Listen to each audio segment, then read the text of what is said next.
Más de 4.000 personas pasaron por las salas de Ramón Gaya durante la Noche de los Museos, una jornada que comenzó con talleres infantiles y visitas guiadas a la casa estudio del pintor murciano.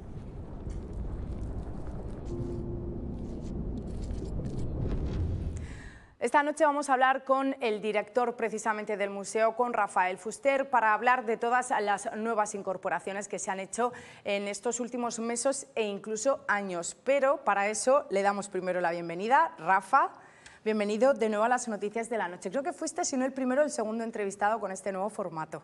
Un placer estar de nuevo aquí, Laura. ¿Qué ha pasado durante todo este tiempo? Yo lo primero que me gustaría fijarme son en esas más de 4.000 personas la Noche de los Museos, cuando además ya teníamos una temperatura fantástica, que había mucha gente que se podía ir a la playa, de viaje, etcétera. Pero estabais llenos. Sí, es una noche, la verdad que muy agradable en la ciudad de Murcia. Todos los museos muestran una serie de programaciones muy interesantes y el Museo Ramón Gaya no podía ser menos. Hicimos una serie de conciertos, visitas guiadas a las diferentes exposiciones que tenemos en el museo, talleres para niños y también una escultura de Joaquín Ganga que ha hecho interpretando una obra de Ramón Gaya. A mí me gustaría pararme precisamente en esa escultura, porque además es otro plus que se le da al museo, es la posibilidad de que personas que tengan discapacidad visual puedan ver algunas obras de Gaya. Bueno, en concreto una, que es ese bodegón que ha recreado, pues la gente lo conoce por hacer los tatuajes, pero bueno, ese artista, Joaquín Ganga, y que ahora tenéis allí. La idea era, como hemos hecho otros años, la gente joven, quizá menos cercana al museo aparentemente, que reinterprete una obra del pintor para acercar a un público diferente. En este caso fue Joaquín Ganga, una pintura de 1927 de Ramón Gaya, que más tarde, una vez se exponga en el museo, se subastará en la sala de catas de Estrella de Levante y todo el dinero recaudado irá para una asociación benéfica. También pensó el propio artista, Joaquín Ganga, que pudieran tocarlo la gente con discapacidad visual, y hemos hablado con la ONCE para hacer ese acercamiento y esa visita guiada, para hacer algo táctil también y más cercano. Oye, qué bonito. De todas formas, vosotros no paráis en el museo. Lo hablábamos justo antes de entrar a la entrevista. Ha cambiado incluso estéticamente, desde su fachada, el acceso, esa accesibilidad que ahora ya es posible. Antes teníamos ahí, recordamos ese aparcamiento, creo que era de motos, no sé si también había bicis, pero ahora ya es todo con mucho más diáfano, incluso por dentro, con esa palabra que a mí me gusta, se ha remozado el edificio. Y la verdad es que parece... manteniendo la esencia, un museo completamente diferente, Rafa. ¿Cómo se hace todo esto? Aparte de con mucho trabajo y, entiendo, mucho calentamiento de cabeza. Sí, es verdad que lo que yo pretendo desde que llegué es que sea lo más acogedor posible. Lo que señalabas antes, quizá había muchísimas motos en la puerta, ya no están. No había señalética para significar el museo en una de las plazas quizá más importantes de la ciudad de Murcia. En el interior había una serie de cambios necesarios también, pero como cualquier casa, como cualquier museo, necesita de estar revisitándose continuamente. Yo creo que a día de hoy es un museo acogedor y un museo que invita al espectador a quedarse, que yo lo que pretendo es eso, que lo reciba como una casa, como un hogar.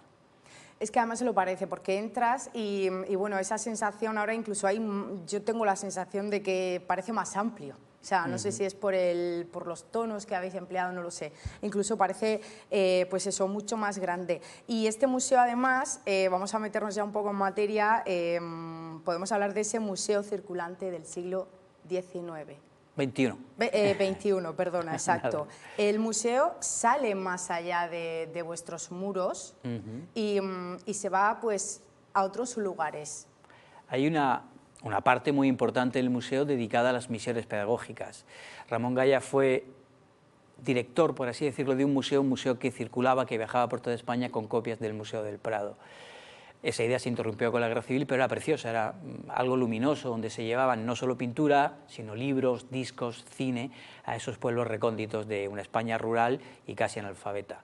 Esa idea magnífica y preciosa yo la he querido retomar y se ha retomado por todo el equipo del museo, y hemos estado en la Biblioteca Regional de Murcia, en el Museo Diocesano de Arte Sacro de Orihuela, exponiendo a Ramón Gaya junto a Velázquez, es decir, la importancia también era notable. Hemos estado en Mazarrón, en el Museo Barón de Benifayó, y trabajamos estamos ahora con un par de exposiciones, las señalaremos más adelante, así que volveré, Tampoco, prometo volver exacto. aquí al plató, donde ya vamos fuera de la región de Murcia, a otros lugares también, con exposiciones muy específicas. En cada sitio se hace algo muy concreto, pero sobre todo un museo también circulante, un museo que salga más allá de los muros del propio Museo Ramón Gaya. Lo decíamos al inicio, una de las cosas que también se podía hacer, bueno, se puede hacer todos los días que está abierto el museo, pero es visitar esa recreación de la Casa Estudio de Ramón Gaya, que de hecho es que entras y parece que, pues eso, te pierdes ahí en sus pinceles.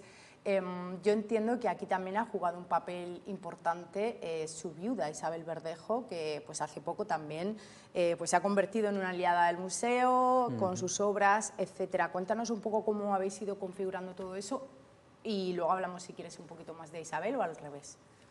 Bueno, Isabel es importantísima en el Museo Ramón Gaya del Ayuntamiento de Murcia, no para de donar, pero ya no solo los cuadros que cada año van incrementando la colección, sino que ahora ha donado todo eso que hemos visto en imágenes, que son muchos de los enseres del propio Ramón Gaya, esos objetos personales que pasan a sus pinturas, es decir, no es que sean objetos simplemente decorativos, los muebles de las casas que tuvo, vivió en en Madrid, Valencia y Roma, esos muebles están ahora en el Museo Ramón Gaya y jamás hizo diferencia entre la casa y el estudio, por tanto hemos querido recrear y con ese espíritu, porque no hay nada falso, es decir, todo pertenece a Ramón Gaya y a Isabel Verdejo. Hay una sala, la antesala, que te invita a entrar a esta casa estudio de Ramón Gaya, dedicada a retratos de Cuca, y como llaman cariñosamente Isabel Verdejo, y Ramón Gaya, porque creo que es importantísimo, la segunda mujer, la primera murió en un bombardeo en Figueres,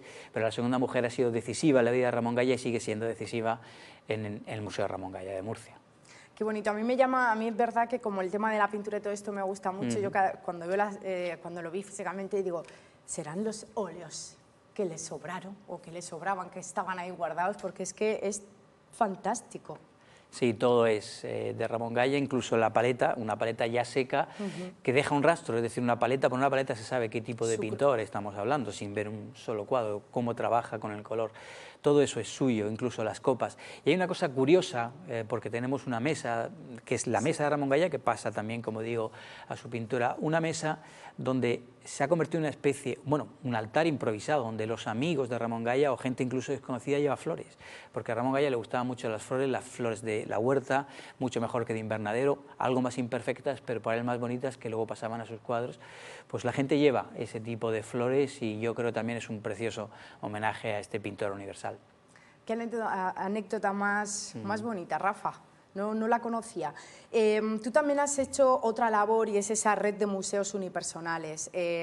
Cuéntanos en qué consiste esa red de museos unipersonales.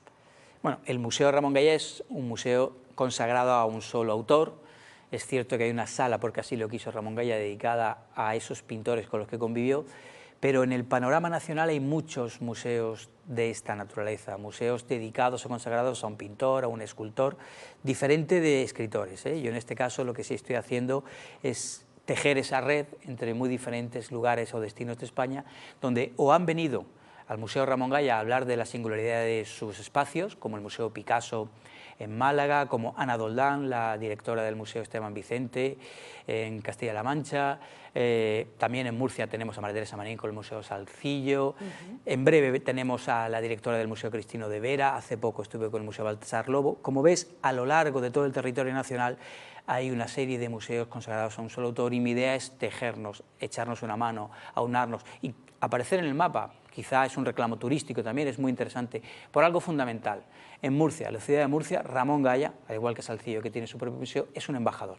Y son embajadores como lo es Dalí de Figueres, como lo es Picasso de Barcelona o de Málaga, como lo es Juan Guerrero de Granada. Es decir, embajadores de la ciudad y creo que es importante tener esa referencia. La verdad es que es una iniciativa muy chula porque a veces desconocemos precisamente eso, conocemos lo que tenemos más cerca o a veces cuando viajamos, pero no somos conscientes de todo eso, de toda esa red al final que se puede ir creando.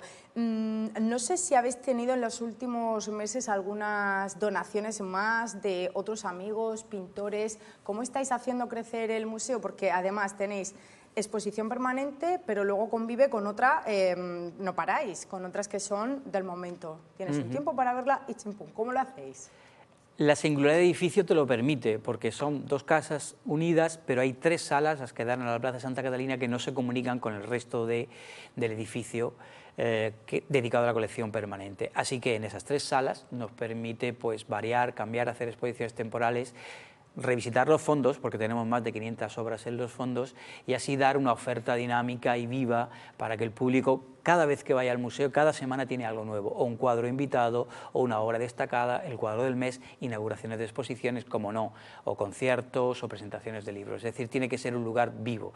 Un museo sin público no es nada, es decir, es imprescindible tener un espacio lleno de gente y vivo.